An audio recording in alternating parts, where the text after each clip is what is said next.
Hello friends, நான் USA தமிழன் பேசுகிறேன். வணக்கம்.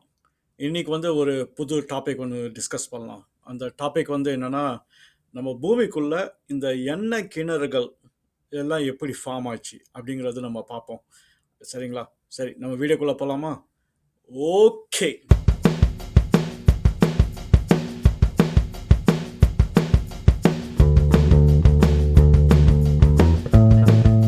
சூப்பர். இப்போ நம்ம டாபிக் உள்ளார போகலாம். எண்ணெய் எப்படி ஃபார்ம் ஆச்சு, எண்ணெய் கிணறுகள் எப்படி ஃபார்ம் ஆச்சு இந்த பூமிக்குள்ளார, அது இதை பற்றி தான் நம்ம டிஸ்கஸ் பண்ண போகிறோம். நம்ம எண்ணெய் எப்படி எடுக்கிறோம் அப்படின்றது வேற டாபிக். அது நான் வேணா இன்னொரு வீடியோவில் நான் எக்ஸ்பிளைன் பண்ணுறேன். இப்போதைக்கு எண்ணெய் எப்படி ஃபார்ம் ஆச்சுன்றது நம்ம பார்ப்போம். ஸோ இப்போ இப்போ என்னென்னா, நம்ம ஒரு சிம்பிளான ஒரு எக்ஸாம்பிள் எடுத்து அதை நம்ம இதுக்கு ரிலேட் பண்ணலாம். சரிங்களா? இப்போ நம்ம பீனட் ஆயில், பீனட் ஆயில்னா வேர்க்கடலை ஆயில். சரிங்களா? அது நம்ம எடுக்கணும்னா என்ன ப்ராசஸ் பண்ணுறோம்? நம்ம ஃபஸ்ட்டு நம்மளுக்கு வேர்க்கடலை வேணும். வேர்க்கடலை அப்புறம் காய போடுவோம். காய போட்டுட்டு அதில் எவ்வளோ மாய்ஸ்சர் இருக்கோ சன்னே அது எடுத்துரும். So most of the moisture. அதுக்கப்புறம் என்ன பண்ணுவோம்னா, அந்த காஞ்ச வேர்க்கடலையை தூக்கி ஒரு ஹைட்ராலிக் ப்ரெஸ்ஸில் போட்டு ரொம்ப ஒரு ஹை ப்ரெஷர் கொடுத்தோம் அப்படின்னா அதில் ஸ்குவீஸ் ஆகிட்டு வர்றது தான் எண்ணெய். சரிங்களா? ஸோ இது நம்ம நம்ம இதெல்லாம் மாஸ்டர் பண்ணியாச்சு. சரிங்களா? ஆனால் இப்போ நம்ம பூமிக்குள்ளார இருக்கிற எண்ணெய் நம்ம எடுக்கிறது pretty much இதே மாதிரி ப்ராசஸ் தான். ஆனால் இது மோர் ஒரு லார்ஜர் ஸ்கேலில் நடக்குது. சரிங்களா? இப்போ நம்ம பின்னாடி போவோம். இந்த ஈவெண்ட், இந்த எண்ணெய் ஃபார்ம் ஆகிறதுக்கெல்லாம் மூல காரணம் நம்ம அனிமல்ஸ் ரொம்ப ஆதி காலத்துலேருந்து இருந்தது தான். அதாவது 50 மில்லியன் இயர்ஸ்க்கு முன்னாடி இந்த அனிமல்ஸ்லேருந்து நம்ம ஆரம்பிக்கணும். ஸோ அப்போ என்னென்னா, இப்போ இருக்கிற மாதிரி நம்ம நம்ம பார்க்குற அனிமல்ஸ் எல்லாம் அப்போ கிடையாது. அப்போ வேற மாதிரியா இருந்தது. ரொம்ப பெருசாக இருந்தது. டைனோசர்ஸ் அந்த மாதிரி பெருசாக இருந்தது. நிறைய அனிமல்ஸ் கடலில் இருந்தது. அதுக்கப்புறம் லேண்ட்லேயே இருந்தது. ஆனால் என்ன ஒரு வித்தியாசம் அப்படின்னா, இப்போ நம்ம பார்க்குற கான்டினென்ட்ஸ் அப்போ வேற மாதிரியா இருந்தது. அப்போ அந்த கான்டினென்ட்ஸ் எல்லாம் என்னென்னா, ஃபார்ம் ஆகிறதுக்கு ஓஷனில் ட்ரிஃப்ட் ஆகிட்டு இருந்தது. சில கான்டினென்ட்ஸ் ரொம்ப ஜாம் ஆகி இருந்தது.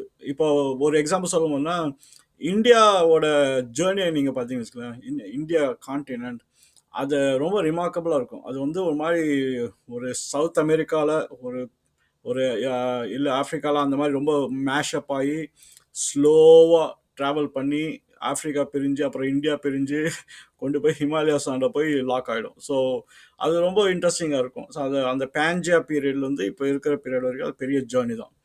இப்போது அந்த டைமில் அனிமல்ஸ் எல்லாம் இருந்தது. ஆனால் அதுக்கு லைஃப் இருந்ததுனால டெத்தும் டெஃபினட்டாக நடந்தது. ஸோ அந்த அனிமல்ஸ் எல்லாம் சிலது லேண்டில் இறந்து போச்சு. அதுக்கப்புறம் சில கடலில் இறந்து போச்சு. இப்போ லேண்டில் இறக்கிறதுக்கும் கடலில் இறக்கிறதுக்கும் டீகம்போசிஷன் டிஃப்ரெண்ட்டாக நடக்கும். ஏன்னா கடலில் ஒரு டெப்த்துக்கு கீழே ஆக்சிஜன் கிடையாது. ஸோ லேண்டில் இறந்து போகிற அனிமல்ஸ் ஃபாஸ்ட்டாக டீகம்போஸ் ஆகிடும். ஆக்சிஜன் இருக்கிறதுனால நிறைய சர்வைவ் ஆகிற அனிமல்ஸ் அதை சாப்பிட ஆரம்பிச்சிடும். இப்போ கடலில் இறந்து போகிற அனிமல்ஸ், இப்போ ஃபிஷ்ஷஸ்ஸு, வேறு ஏதாவது அனிமல்ஸ் க்ராக்கடைல்ஸ் அந்த மாதிரி என்ன ஆகுனா அந்த வெயிட்டில் அப்படியே சிங்க் ஆக ஆரம்பிக்கும். அந்த சிங்க் ஆகிறது என்னன்னா, அது ஓஷன் ஃப்ளோர் வரைக்கும் சிங்க் ஆகிடும். சிங்க் ஆகிட்டு போய் விழுந்துடும். அங்கே ஆக்சிஜனோட லெவல் கம்மியாக இருக்கிறதுனால ரொம்ப ஸ்லோ ப்ராசஸாக நடக்கும். எல்லாமே ரொம்ப ஸ்லோ மோஷன் தான். ஸோ இப்போ யோசிச்சு பாருங்கள். இப்போ என்னென்னா, ஒரு ஒரு ஒரு 1 மில்லியன் இயர்ஸ் போட்டு பாருங்கள். அனிமல்ஸ் இறக்குது, கடல் கீழே போகுது, மறுபடியும் அனிமல்ஸ் மேலே இருக்க அனிமல்ஸ் இறக்குது, மறுபடியும் கீழே இறங்குது. டீகம்போசிஷன் ஆக மாட்டேங்குது. ஸோ இந்த ஆனால் ஸ்லோவாக நடக்குது. ஸோ இந்த மாதிரி நடக்கும்போது என்னென்னா, அந்த மாதிரி லேயரிங் ஃபார்ம் ஆகிட்டே இருந்தது. அந்த லேயரிங் என்னென்னா, இவென்ச்சுவலி அதே ஒரு வெயிட் ஆயிடுச்சு. வெயிட் ஆகி அதை ப்ரெஷர் கொடுக்க ஆரம்பிச்சது. இப்போ நம்ம தேங்காய் ஸ்குவீஸ் பண்ண கதைக்கு வரைக்கும் நம்ம போகிறோம். இப்போ தேங்காய் எப்படி ஸ்குவீஸ் பண்ணால் ஹைட்ராலிக் ப்ரெஸ் வச்சு நம்ம ஸ்குவீஸ் பண்ணுறோம். சரிங்களா? இப்போ என்னென்னா, அந்த மாதிரி அந்த லேயர் ஃபார்ம் ஆக அந்த கடல் ஒரு வெயிட்டு, அதுக்கப்புறம் அதுக்கு மேலே இருக்கிற சாண்டு, அப்புறம் அனிமல்ஸ் இறந்து போகிறது, அதெல்லாம் ஒரு வெயிட் என்னென்னா கொஞ்சம் கொஞ்சமாக ப்ரெஸ் பண்ண ஆரம்பிச்சது. ஆனால் உடனே ஆயில்லாம் வரல. சரிங்களா? ஆனால் என்ன நடந்ததுன்னா, நிறைய கெமிக்கல் ரியாக்ஷன்ஸ் நடந்தது. அதில் ஒன் ஆஃப் த காம்போனண்ட் இதெல்லாம் ரொம்ப ஹை ப்ரெஷர் வர்றதுனால எல்லா ஜீவராசிகளும், இறந்து போன ஜீவராசிகள் எல்லாமே குரோகன்ஸ் அப்படின்வாங்க, அந்த யூனிட்டுக்கு கன்வெர்ட் ஆயிடுச்சு.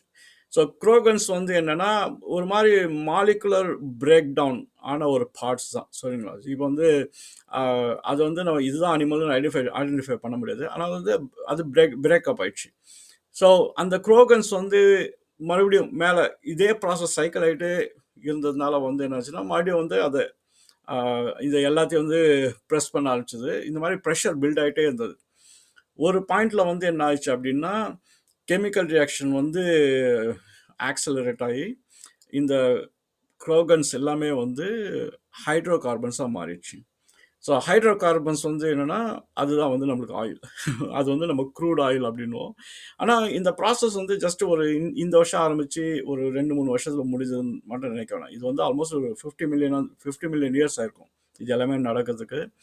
இன்னும் வந்து அவ்வளோ அவ்வளோ அனிமல்ஸ் இறந்து போனது எல்லாமே வந்து கடலில் இருந்தது தான் மெயினான ஒரு ஆயில் சோர்ஸு சரிங்களா. அது வந்து இறந்து போனது எல்லாமே வந்து கீழே போய் டீகம்போஸ் வந்து ஸ்லோவாகி ஆயில் ஃபார்ம் ஆயிடுச்சு.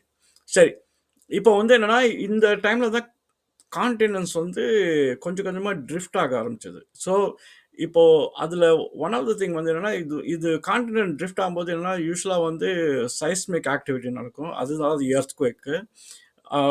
நம்ம வேர்ல்டில் வந்து டெக்டானிக் பிளேட்ஸ் அப்படின்னும். அது என்னென்னா ஒவ்வொரு ரீஜன் வந்து ஒரு பிளேட் அப்படின்வாங்க. அந்த மாதிரி டெக்டானிக் பிளேட்ஸ் வந்து வேர்ல்டு ஃபுல்லாக இருக்குது. அந்த பிளேட்ஸ் வந்து என்னன்னா ஒரு பிளேட்டும் இன்னொரு பிளேட்டும் வந்து கொலாய்ட் ஆகும்.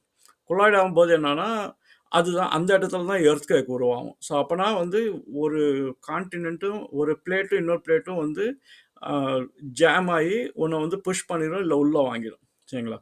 ஸோ இது ஏன் இந்த ப்ராசஸ் வந்து ரொம்ப இம்பார்ட்டண்ட்டாக இருக்குன்னா இப்போ இந்த டெக்டானிக் பிளேட்ஸ் மூவ்மெண்ட்னால என்ன ஆச்சு அப்படின்னா நம்மளோட ஃபாசில் ஃபியூல், அதாவது என்னென்னா raw materials for fossil fuel வந்து ட்ராவல் ஆக ஆரம்பிச்சது. ஸோ எல்லாமே ஒரு இடத்துல வந்து குவிஞ்சு இருந்தது வந்து என்னென்னா அங்கங்கே வந்து ஸ்கேட்டர் ஆக ஆரம்பிச்சது. ஸோ அந்த பிளானட் எங்கெங்கே ட்ரிஃப்ட் ஆயிடுச்சோ இந்த இந்த ரா மெட்டீரியல்ஸும் அங்கங்கே போய் செட்டில் ஆக ஆரம்பிச்சது. இப்போ பார்த்தீங்க அப்படின்னா இப்போ வந்து ஸ்டார்டிங்கில் வந்து நம்ம எல்லா கான்டினென்ட்ஸும் வந்து அப்படியே ஸ்குவிஷ் ஆகி ஒரு இடத்துல தான் இருந்தது. அது பேர் வந்து பேன்ஜியா அப்படின்னுவோம்.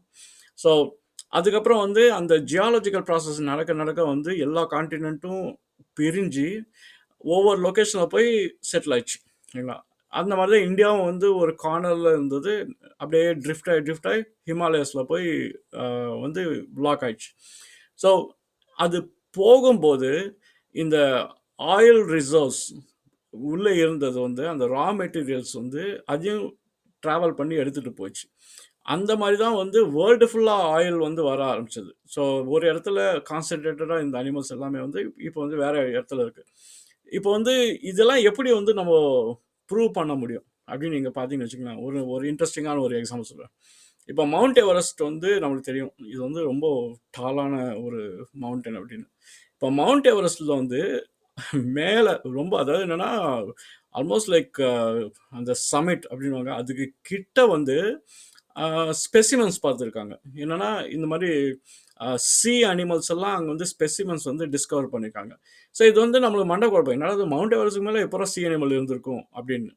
இது வந்து எப்படி அண்டர்ஸ்டாண்ட் பண்ணணும் அப்படின்னா மவுண்ட் எவரெஸ்ட் உருவானதே வந்து நம்ம 2 பிளேட்டு கொலாய்ட் ஆனதுனால வந்து மவுண்ட் எவரெஸ்ட் உருவாச்சு. ஸோ அப்போனா கீழே இருந்த கடல் அந்த அனிமல்ஸோட ஃபாசில்ஸ் எல்லாம் வந்து மவுண்ட் எவரெஸ்ட் மேலே ஏற ஏற மேலே இதுவும் ஏறிச்சு. ஸோ ஒரு வகையில் பார்த்தீங்கன்னா மவுண்ட் எவரெஸ்ட் வந்து இன்னும் வளர்ந்துக்கிட்டே தான் இருக்குது சரிங்களா.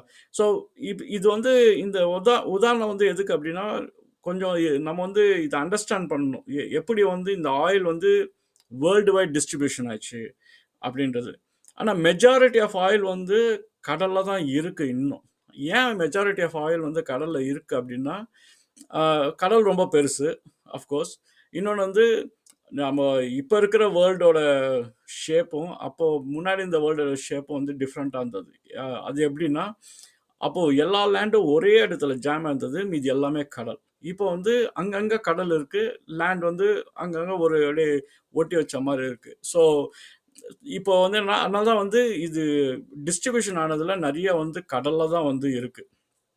இப்போ வந்து நம்ம என்ன நம்ம போய் ஆயில் எடுக்கணும் அப்படின்னா பெஸ்ட் சான்ஸ் வந்து கடல்ல தான் வந்து நம்மளுக்கு பாசிபிலிட்டி நிறைய இருக்கு. அதனால தான் நீங்க பார்த்தீங்கன்னா, அந்த ஆயில் ரிக்ஸ் எல்லாமே வந்து கடல்ல தான் போய் ஆயில் பம்ப் பண்ண ஆரம்பிப்பாங்க. சரி, இந்த ஆயில் வந்து அ எப்பயுமே இருக்குமா? அப்படின்றது நம்ம வந்து கேட்கலாம். ஆக்சுவலா இருக்காது. ஏன்னா ஆயில் வந்து நம்ப ஏற்கனவே பில்ட் ஆன ரிசோர்ஸ வந்து இப்போ ட்ரெயின் ஆயி நம்ம வந்து எடுத்துட்டு இருக்கோம். இப்போ அதுக்கு ஒரு லிமிட் இருக்கு. அது முடிஞ்சதுன்னா நம்ம ஆயில் வந்து டன்னு. ஸோ அதுக்கு வந்து ஆயில் கிடையாது. ஸோ ஆனா அந்த லிமிட் வந்து நம்ம ஹிட் பண்றதுக்கு வந்து இன்னும் பல 100 வருஷம் இருக்கு. ஒரு இடத்துல வந்து ஆயில் வந்து முடிஞ்சுச்சு அப்படின்னா, நம்ம இன்னொரு இடத்துல போய் எடுக்கலாம். ஸோ கடல் வந்து ரொம்ப வாஸ்ட்டான ஒரு இடம் தான். ஸோ ஆனா என்னன்னா, இப்போதைக்கு வந்து அந்த டெக்னாலஜிக்கல் அ எவல்யூஷன் தான் வந்து இன்னும் நடக்கல. ஏன்னா, இப்போ வந்து கடல்ல போய் எடுக்கிறது வந்து ஒரு 3 கிலோமீட்டர் வரைக்கும் கடலுக்குள்ளார போயிட்டு எடுக்கிறதுக்கு இப்ப டெக்னாலஜி கண்டுபிடிச்சிருக்காங்க. ஆனா ஆயில் வந்து உள்ள இருக்கு இன்னும். ஸோ அந்த ஆயில் வந்து எடுக்கிறதுக்கு வந்து இன்னும் அந்த டெக்னாலஜிக்கல் இன்னோவேஷன்ஸ் வந்து இன்னும் வரணும். வந்ததுன்னா, அதுக்கு மேல இருக்கிற டெப்த் எல்லாம் போயிட்டு எடுக்கிறதுக்கு வந்து இன்னும் ஆயில் வந்து நம்ம டேப் பண்ண முடியும். சரி. இப்போ வந்து லேண்ட்ல இருக்கிற ஆயில் வந்து, அது வந்து எப்படி வந்துச்சு? அப்படின்னு கூட நம்ம கொஸ்டின் கேட்கலாம். இப்போ கடல்ல தான் ஆயில் இருக்குன்னா, இப்போ சவுதி அரேபியால பார்த்தீங்கன்னா, லேண்ட்ல நெறைய நெறைய ஆயில் இருக்கு. ஸோ அது எப்படி வந்தது? அதுவும் வந்து இதே ப்ராசஸ் தான். என்னன்னா, கான்டினென்ட்ஸ் வந்து மூவ் பண்ணும்போது என்னாச்சு அப்படின்னா, கடல் வந்து லேண்ட் ஆயிடுச்சு. லேண்ட் வந்து கடல் ஆயிடுச்சு. இப்போ வந்து அதுக்கு ஒரு உதாரணம் சொல்லப்போனா, இந்த ஆஃப்ரிக்கால வந்து சஹாரா டெசர்ட் இருக்கு. சரிங்களா? சஹாரா டெசர்ட்ல போய் ஒரு திமிங்கலம் அ திமிங்கலம் வந்து அந்த போன்ஸ் வந்து சஹாரா டெசர்ட்ல வந்து இருக்கு. ஏகப்பட்ட திமிங்கலங்கள். ஸோ டெசர்ட்ல எப்படி திமிங்கலம் வரும்? அப்படின்னு நம்ம கொஸ்டின் கேட்கலாம். அது அது வந்து என்ன பண்ணா, அதுக்கு முன்னாடி வந்து அது கடலா இருந்தது. அந்த கான்டினென்டல் ட்ரிஃப்ட்னால வந்து அது வந்து இப்போ லேண்டா மாறிச்சு. ஸோ கடலா இருந்தது லேண்டா மாறிச்சு. லேண்டா இருந்தது கடலா மாறிச்சு. ஸோ அந்த விதத்துல தான் வந்து இப்போ ஆயில் வந்து லேண்ட்ல எடுக்குறாங்கன்னா, அது முன்னாடி கடலா இருந்தது.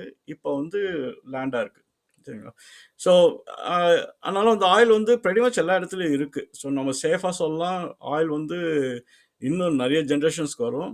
பட் என்னன்னா, இது ஹைட்ரோ கார்பன்ஸா இருக்கிறதுனால வந்து பொல்யூஷன் அந்த மாரி ஃபேக்டர்ஸ் தான் இன்ஃப்ளூயன்ஸ் ஆகும் ஒழிய, பட் ஆயில் வந்து தீராது அவ்வளோ சீக்கிரமா.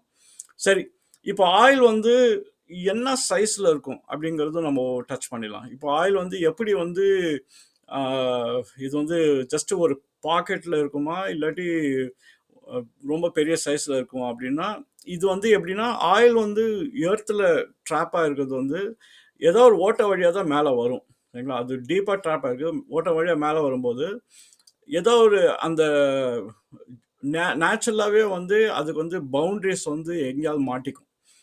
அந்த பவுண்டரீஸ்க்கு மேல அதனால வர முடியாது. அது ராக்கா இருக்கலாம், இல்ல வேற எதா இருக்கலாம். ஸோ அந்த ராக் வந்து அந்த பவுண்டரி வந்து எவ்வளோ சைஸ் இருக்கோ, அவ்வளோதான் ஆயில் இருக்கும். ஸோ நம்ம கண்டுபிடிக்கிறது வந்து எங்க அந்த பாக்கெட் இருக்கு அப்படின்றத பார்த்துட்டு, சில டைம் வந்து அந்த பவுண்டரி வந்து ஒரு பல 1000 கிலோமீட்டர் இருக்கும். அ சிலது வந்து என்னன்னா, ஜஸ்ட் ஒரு 1 இயர் வரைக்கும் தான் எடுக்க முடியும். அவ்வளோதான் இருக்கும் அந்த ஆயில். ஸோ ஆனா, அந்த பவுண்டரீஸ் வந்து டிட்டர்மைன் பண்றது தான் வந்து இப்போ சயின்டிஸ்ட்டோட வேலை. இப்போ ஒரு ஆயில்ல வந்து இன்வெஸ்ட்மென்ட் போட்டு அது எடுக்கிறோம் அப்படின்னா, எவ்வளோ பெரிய சோர்ஸ்? அது வந்து நம்ம எத்தன வருஷம் எடுக்க முடியும்? 50 வருஷம் எடுக்க முடியுமா? 100 வருஷம் எடுக்க முடியுமா? அப்படின்றது அனலைஸ் பண்றது தான் வந்து அவங்களோட வேலை. அ ஆனா, இது வந்து இன்னும் இன்னும் கண்டுபிடிச்சிட்டு இருக்காங்க.